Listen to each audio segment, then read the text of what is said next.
Une pétition contre les immeubles 4O récolte près de 600 signatures. Des locataires insatisfaits tentent de se regrouper pour contraindre les immeubles 4O à rénover leur appartement et à leur offrir un habitat décent. L'entreprise, qui détient plus de 850 logements à Amos, à Val-d'Or et à Rouyn-Noranda, a décliné notre demande d'entrevue. Habituée aux dégâts d'eau, Roxane Charbonneau a tout de même été prise au dépourvu par le sinistre qui a frappé son appartement du quartier Sullivan à Val-d'Or, le 25 juillet dernier. Sous le poids de l'eau, les tuiles du plafond suspendu se sont effondrées, inondant son 6,5 de bout en bout. Il ne me reste pas grand-chose. Tout ce qui touchait à terre a été déclaré perte, raconte-t-elle.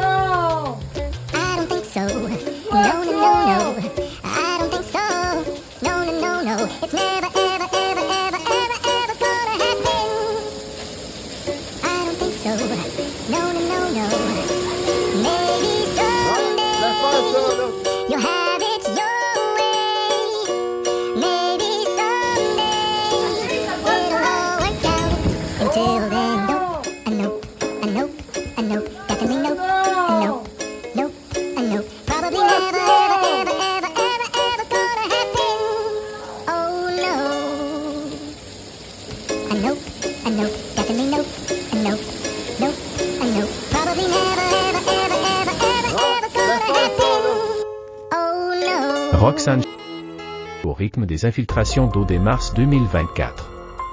Elle en a observé une vingtaine entre cette période et le sinistre de juillet 2025 causé par un bris de tuyaux. Ce problème récurrent a été signalé à son propriétaire, Jonathan, dès juillet 2024. Malgré la sollicitude exprimée par ce dernier et les réparations effectuées à la pièce, les fuites ont continué de se succéder. Réclamer des changements.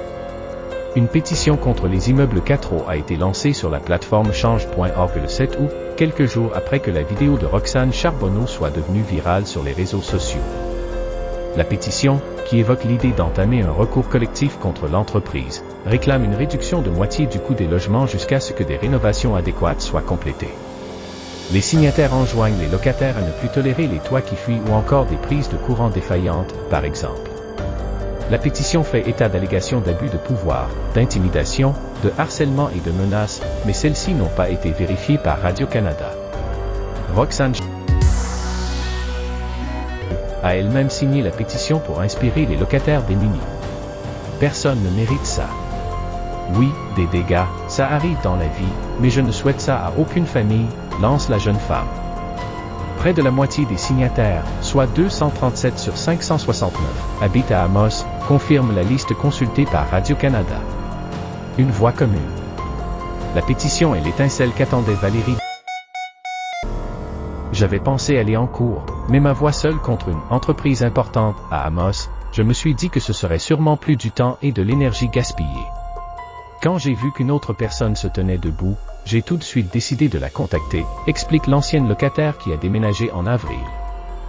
Elle allègue que les travaux d'agrandissement de l'immeuble où elle habitait ont précipité le déménagement de sa famille.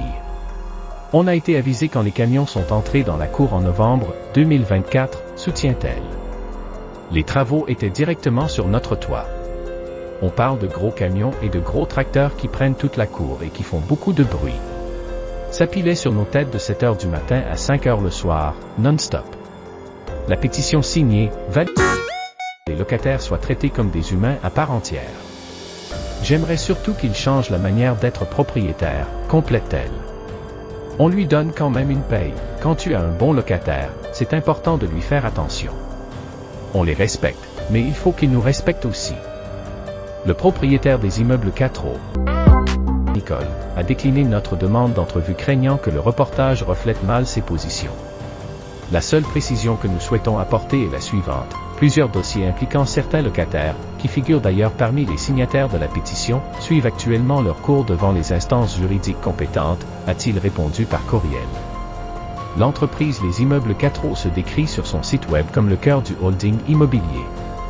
Elle ambitionne de rénover l'intégralité de son parc locatif d'ici 5 ans et assure avoir ajouté ces 2 dernières années des unités supplémentaires à plusieurs de ses édifices déjà en place. À lire aussi, ces locataires abandonnés par les immeubles Abitibi-Price et Trilogie. Hausse importante du prix des logements, on a eu presque 300 appels. Rédigé par Gabriel Poirier.